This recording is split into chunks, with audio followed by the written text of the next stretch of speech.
Bill, this has been rich. I want to honor your time. I want to ask you one last question, which Sure. is, in this time of massive disruption that we're all in, I mean, you and I are taping this when COVID is literally a year into the pandemic. Oh.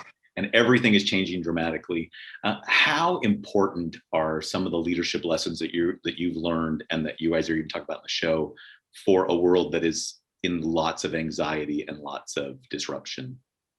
Well, this is what I've been trying to put out there beyond just, patting myself and ourselves in the back whenever I speak to people, is that everybody thinks of leadership on a macro level. And I've really been thinking, and even you and I are equating it to huge coaches or politics.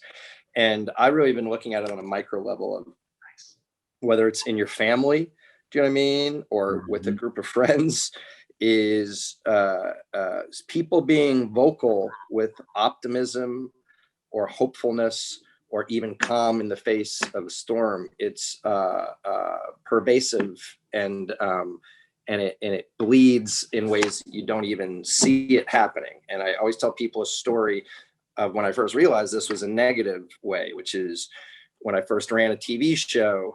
I was nervous about being people's bosses that were my age or most of them older than me. And the first day I was in the writer's room, someone made what I would consider an inappropriate joke way back on Spin City days. And it was super funny because there are super funny men and women comedians. But it wasn't the world that I like to live in. But I smiled and said nothing. And everybody else in the group laughed or didn't laugh or whatever.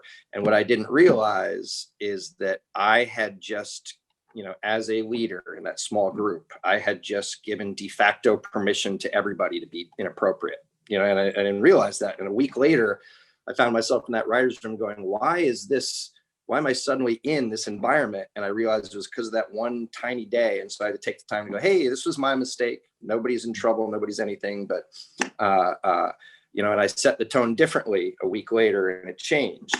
And I remember that moment. And if you're in a small group on a micro level and you're the one that gives voice to, there's hopefulness out there. Kindness has value. I'm here to support you. Even if you do it in a group of 3 or 4, you'll find that it spreads, and it spreads without you having to jam it down with a sales pitch. You know what I mean? And that to me was kind of the most valuable lesson that we're both writing about, but it's kind of been a part of my professional life since days of working with Gary. It's awesome. It's so good. Thank you for this, Bill. I really appreciate it.